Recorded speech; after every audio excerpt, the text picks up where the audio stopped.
wabarakatuh. Alhamdulillah, alhamdulillahilladzi ja'ala dinan ribatan matinan baina qulubil mu'minin wa amarna bittihadi wa ta'awuni wa nahani tafarruqi wa tanazu fi kitabi. Asyhadu an la ilaha illallah wahdahu la syarika lah wa asyhadu anna Muhammadan abduhu wa rasuluh. Allahumma shalli ala sayyidina Muhammadin wa ala alihi wa ashabihi ajma'in. Hadirin wal hadirat yang insyaallah dimuliakan oleh Allah Subhanahu wa taala. Alhamdulillah, hari ini Allah pilih kita jadi hamba-hambanya di tengah-tengah hujan yang mengguyur. Allah masih mudahkan langkah kita, jasa dia kita dalam rangka bersyukur kepada Allah Subhanahu wa taala. Maka berbicara tentang bab syukur, ada 3 hal tahapan. Yang pertama, asyukru bil qalbi, syukur dalam hati. Apa maksudnya syukur dalam hati? Yaitu kita menyadari bahwasanya apapun yang hari ini kita dapati, kita miliki adalah semua berasal dari Allah Subhanahu wa taala. Sebagaimana Allah mengatakan, "Wa ma bikum min ni'matin fa minallah." Dan tidak ada nikmat yang kecil, yang besar, yang sedang kecuali berasal dari Allah. Maka kita syukur, yakin, jangan yang lain-lain Pak Bu. Hari ini kita hidup aja udah nikmat. Bangun tidur, kita nggak bisa. Kita bilang besok pagi mau bangun, itu di luar kekuasaan kita. Berapa banyak orang yang pengen pagi, pengen bangun, ternyata nggak bangun-bangun. Maka begitu kita sadari, ya Allah, ternyata begitu bangun, mata masih bisa ngelihat, kuping masih bisa mendengar, kaki masih bisa melangkah. Itu nikmat yang harus kita sadari. Karena hari ini, kenapa orang yang mungkin kurang bersyukur atau nggak bersyukur? Karena dia ngerasa selama ini mereka merasa bahwasannya nikmat itu berasal dari dirinya. Ini kan usaha saya yang keringetan, jungkar balik, padahal dia nggak sadar. Maka Imam Ali Al-Azuzani mengatakan bahwasannya nikmat itu adalah sesuatu given, pemberian, anugerah yang berbentuk abstrak, yang kelihatan maupun yang tidak kelihatan. Artinya berarti dari kita bangun tidur sampai kita bangun lagi, berarti 24 jam itu mau tidak mau, sadar maupun tidak kita sadari, bahwasanya kita dapat nikmat yang abstrak, yang konkret. Dari kita bangun tidur, bangun lagi, tidur lagi, bangun lagi, kayak lagunya Mbak Suri. Itu ternyata tanpa kita sadari, itu semua Pak, mau tidak mau, sadar nggak kita sadari, semua. Kadang mungkin yang sepele gitu ya, kita ngirup udara nih, nggak kelihatan tuh. Tapi coba Bapak begitu nyebur ke laut 10 menit, 15 menit nggak ada udara, apa yang terjadi? Modar gitu. Karena nggak ada udara. Ternyata kita baru sadar gitu, udara yang Allah kasih saat ini adalah nikmat. Hidup yang selama ini dikasih baru hidup doang nih Pak, belum nikmat yang lain gitu.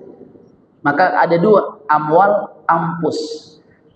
Ampus nikmat yang ada di diri kita, amwal di luar kita, harta, mobil, kendaraan. Ampus diri kita, nikmat yang ada pada diri kita.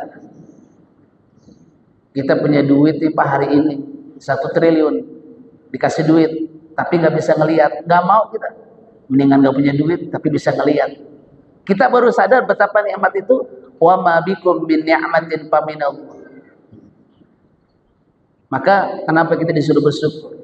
Ketika sudah ada di hati nikmat itu, ya, naik, ya kan? Asyukru bil qauli, syukur dengan kalimat alhamdulillah, sadari. Jadi bukan sekedar alhamdulillah. Kenapa habis sholat kita disunahkan tuh baca subhanallah 33, kemudian alhamdulillah 33, alhamdulillah, alhamdulillah, alhamdulillah. Tapi coba diresapi, gitu ya. Bukan sekedar bacaan doang di lidah kita, di mulut kita. Alhamdulillah, alhamdulillah, alhamdulillah, alhamdulillah, alhamdulillah, alhamdulillah. Bukan. Coba dibaca alhamdulillah. Begitu bangun tidur, ngelihat sebelah kiri kita, oh ada istri kita, alhamdulillah. Lihat anak kita, oh alhamdulillah. Ya, tuh kayaknya benar yang dibilang Allah pesan sama kita, wa in ta'udu ni'matallahi la tuhsuha. Kalau kamu ngitung, kamu kalkulasi nggak bakal kamu bisa hitung nikmat aku, gitu ya. Nah, itu kenapa kalimat alhamdulillah? Sekali-kali mungkin Bapak ngelihat orang gitu ya, malam-malam udah tua tidur di pinggir jalan gitu ya. Terus kita ngomong tuh, ya Allah, alhamdulillah, gitu ya. Itu rasa syukur itu akan lebih tinggi deh, Pak. Syukur alhamdulillah itu beda gitu. Pernah nggak sih Bapak Ibu ngerasa begitu mengucap alhamdulillah tapi air mata nangis gitu? Saking syukurnya, itu yang dibilang syukur yang dihayati gitu ya. Kalimat alhamdulillah ini punya makna. Pernah nggak kita gitu? Bukan sekedar alhamdulillah, ya dulu mungkin iya gitu ya. Sekarang begitu kita tahu ilmunya, ya Allah. Pernah nggak begitu ngelihat sesuatu, ya Allah, alhamdulillah, alhamdulillah, gitu ya. Syukur tuh Pak Hud, Bapak bawa seneng. Hidup tuh orang yang kaya itu, ya, kalau bahasanya Mahatma Ganda tuh, Mahatma Ganda ya, Mahatma Gandhi gitu ya, itu kata dia orang yang kaya itu orang yang hatinya kaya. Padahal Nabi Muhammad sudah bilang 14.000 tahun yang lalu kan, al-aghnal ghina al-qanaah. Orang yang paling kaya orang yang Allah kayakan hatinya. Begitu juga filosof Zoroaster, ya, bilang begitu juga, ya kan? Orang yang bahagia itu orang yang merasa cukup dengan apa yang sudah dikasih, gitu kan? Kita nih Pak makan nasi sama tempe. Gimana supaya bersyukur? Kadang-kadang kalau ada ayam enak nih, kita berpikirnya balik coba. Begitu lagi makan nasi nggak ada apa-apaan, wah kalau ada tempe enak nih, gitu kan? Jadi berpikirnya jangan yang belum ada, yang ada kita syukuri gitu. Alhamdulillah masih ada tempe, gitu kan? Kalau cuma nasi doang, pengen pakai tempe. Begitu ada tempe, pengen kalau ada ayam enak nih. Nggak ada rasa syukurnya tuh. Makanya dibilang aghnal ghina qanaah. Orang yang paling kaya, orang yang Allah kayakan hati. Nah ini, jadi orang tuh kalau yang bikin susah kita tuh bukan karena apa-apa, karena orang biasa susah tuh karena keinginan yang terlalu banyak. Kalau kita cukup dengan apa yang kita miliki, syukur kita tinggi, gitu kan? Maka Nabi bilang, ungdur ilaman asfala minkum. Kalau lihat nikmat, kita disuruh lihat sama Allah yang di bawah kita. Alhamdulillah punya mobil walaupun Xenia, walau tahun lama. Si fulan cuma punyanya motor, yang punya motor begitu juga, yang jalan begitu juga, ngelihat orang sakit stroke, alhamdulillah, gitu. Nah, insyaallah, ya. Jadi kenapa kalimat alhamdulillah itu penting banget, gitu ya. Jadi alhamdulillah itu adalah rasa syukur kita sama Allah, ya, yang begitu, dan Allah redho, gitu ya. Allah senang ketika ada seseorang yang diberikan nikmat kemudian keluar dari kalimatnya alhamdulillah, segala puji bagi Allah, ya Allah, makasih Allah. Dapat nikmat, alhamdulillah. Nah, yang paling berat tuh Pak, kita dikasih musibah, bisa nggak ngomong alhamdulillah? Berat ya. Dikasih nikmat, bisa ngomong alhamdulillah. Dikasih musibah, bisa nggak? Oh, siapa orang yang bisa ngucapin alhamdulillah ketika lagi musibah, itu dibangunin istana Baitul Hamdi di surga. Berat nih. Begitu. Tapi ngomongnya juga gak kenceng-kenceng juga Pak. Misalnya adik kita punya istri gitu, saking kita orang yang ma'rifahnya tinggi gitu kan, kan innalillah wa inna ilaihi rajiun, semua dari Allah dan kembali kepada Allah, ya kan? Bisa nggak sikap kita ketika dapat nikmat sama dapat musibah? Alhamdulillah, alhamdulillah ya Allah, saya redo ya Allah, segala puji bagimu. Berat ya Pak, kita dikabarin nih, Pak, istri Bapak meninggal. Alhamdulillah. Oh, berat tuh. Yang ada, oh, gile lo katanya. Istri meninggal, alhamdulillah gitu ya. Nah, ini Masya Allah ya. Jadi alhamdulillah tuh memang harus kita sering latih. Setiap dapat nikmat, alhamdulillah. Dapat rezeki, alhamdulillah. Nah, naik syukur bil qalbi, bil qaul, naik asyukru bil af'al, bil fi'li. Syukur dengan perbuatan. Bapak dikasih panjang umur, syukur. Nih kita nih Pak, sholat zuhur, syukur bukan nih? Syukur ya Pak. Syukur itu membawa atau menerima nikmat Allah dalam ketaatan. Ini kalau kaki Bapak bisa ngomong nih, tangan Bapak bisa ngomong, dia ngomong begini, lihada khuliqtu, untuk ini saya diciptakan. Insyaallah. Kan Bapak nggak dengar ngomong tuh dia, ya Allah, alhamdulillah kaki saya dilangkah buat tempat kebaikan ya Allah, tangan saya ya Allah buat kebaikan ya Allah, mata saya buat kebaikan ya Allah, jasad saya buat kebaikan. Lihada khuliqtu, untuk ini saya diciptakan. Wa ma khalaqtul jinna wal insa illa liya'budun. Makanya kalau orang udah umur 40 tahun ke atas, 50 tahun, belum berubah-berubah, kapan bersyukurnya Pak? Kita rajin sholat, wajib ditambahin sama sholat sunnah, tuh syukur tuh Pak, nambahin syukur. Kita hadir di majelis ilmu walaupun sesaat, itu juga dalam rangka bersyukur kepada Allah. Buat apa sih Pak? Kalau Bapak nggak pengen ditambahin, nggak usah. Tapi kan Allah pengen nambahin kita. Konsepnya la in syakartum la azidanakum. Kamu bersyukur, aku akan tambahin. Kamu nggak bersyukur, aku ambil nikmat. Kalau bahasa Qur'annya inna azabi lasyadid.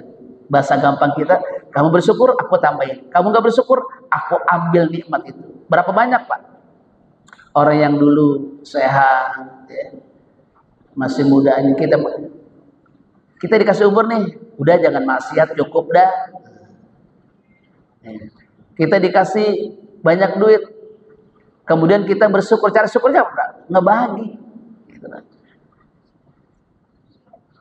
Orang yang dikasih sehat, kemudian dia maksiat, berarti dia menantang orang yang memberi maksiat. Nggak bersyukur sama orang yang memberi sehat. Dia dikasih rezeki, tapi dia nggak berbagi, berarti dia menentang orang bermaksiat kepada sang pemberi rezeki.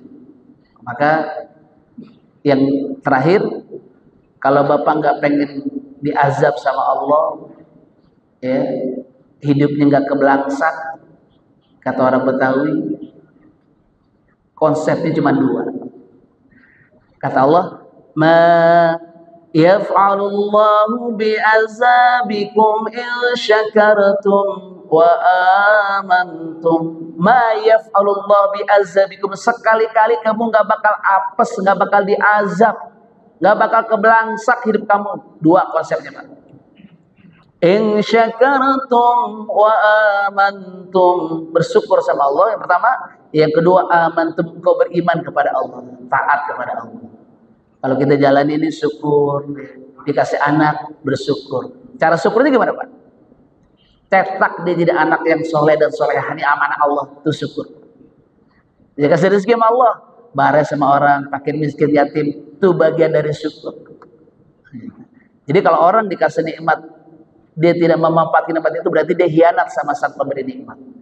Maka kita belajar hari ini ya, bagaimana setiap segala sesuatu kita yakini, iktikad kita meyakini semua wa ma bikum min ni'matin faminallah, semua berkat berasal dari Allah. Dan ingat, begitu diambil, inna lillahi wa inna ilaihi rajiun, dari Allah dan semua akan kembali kepada Allah. Nah, jadi kita konsepnya kalau kita dikasih jangan sombong, jangan bangga, ketika kehilangan jangan sedih.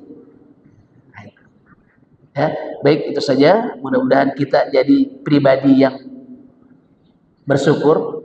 Walaupun dalam bahasa Al-Quran dikatakan wa qalilan min ibadi syakirin, sedikit daripada hamba-hambaku mereka yang bersyukur. Nah, mudah-mudahan dengan istiqomahnya kita hadir sholat berjamaah, hadir majelis ilmu, baik sama orang, itu yang insya Allah pasti Allah akan tambahkan nikmat-nikmat kita. Insya Allah. Ya. Saja hadanallahu wa iyyakum ajmain. Assalamualaikum warahmatullahi wabarakatuh.